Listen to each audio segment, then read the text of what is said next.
The Hawaiian Kingdom functioned and operated as a sovereign and independent state when in 1893, a group of American and European businessmen overthrew the last reigning monarch, Queen Lili'uokalani, and her government.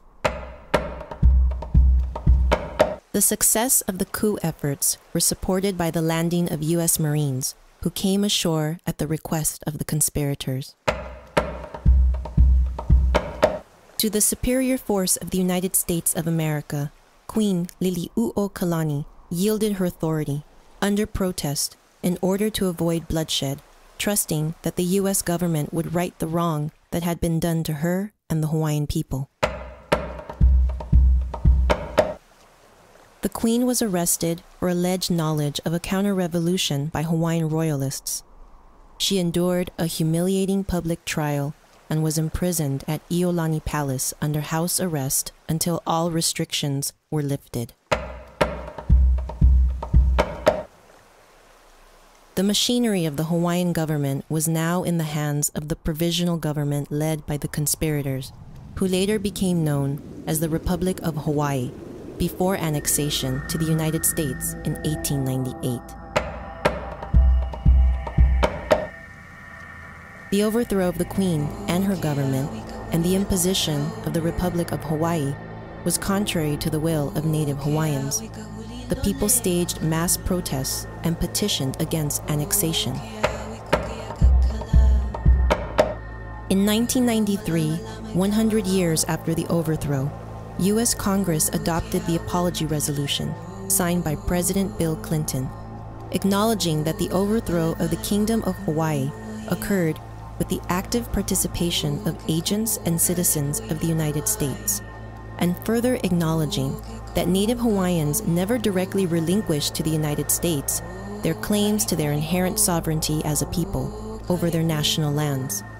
The joint resolution serves as a major impetus for the Hawaiian sovereignty movement and has been the subject of intense debate.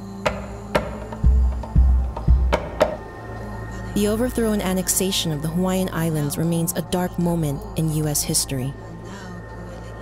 Hawaiians continue to experience the effects of U.S. imperialism and colonialism today.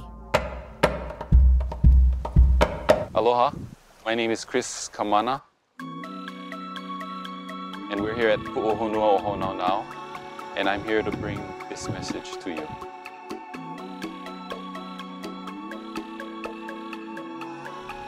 We, as a people, whether Hawaiian or American, have not been educated to the fact that we have been in a state of war. First of all, we misinformed of the facts.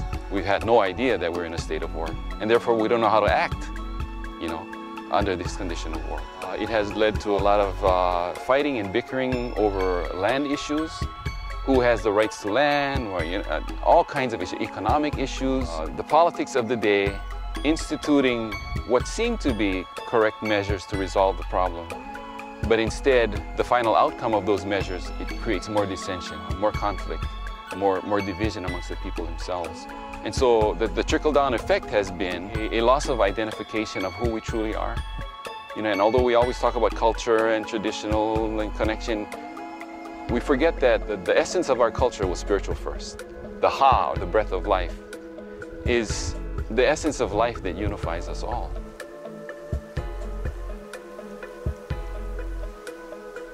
I decided to embark on this journey and to find out if our state officials, had the same information and was just not telling us about it. I met with a few military personnel, and I went to a striker brigade meeting that was held out in Waikoloa, and I approached the senior officer there, and he admitted, yes, the Hawaiian Kingdom and the United States has been at war for, at that point it was like 117 years.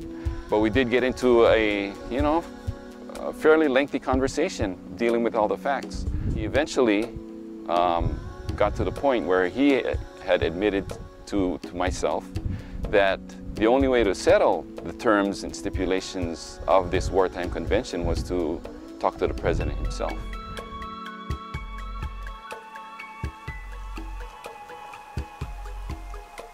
There is no sovereignty issue in the Hawaiian Kingdom.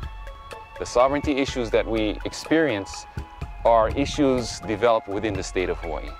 So what I think we need to do is come to terms with that fact. And so let's not be distracted by the sovereignty issues we've been dealing with for the last 20 and 30 years. Let's move over to the real issue at hand, which was the Queen's protest. She, being the sovereign authority of the Hawaiian Kingdom, laid down a process of law for us over a century later so that we can apply that process of law and become part of the solution at freeing not only ourselves as descendants of Hawaiians, but also the American people who are also caught up in this condition of war, which, they themselves have no idea. They come to Hawaii and they enjoy the paradise and they believe that this is the United States of America and that this is the 50th state. But if they understood the facts and they realized that they had an obligation to maintain or sustain the peace that was guaranteed by treaty between the Hawaiian Islands and the United States of America, what would they do? So I see it as an opportunity for us to come together, to collectively hold hands, and participate in this transformative process, which the long-term goals and effects would be, a transformation of the world itself.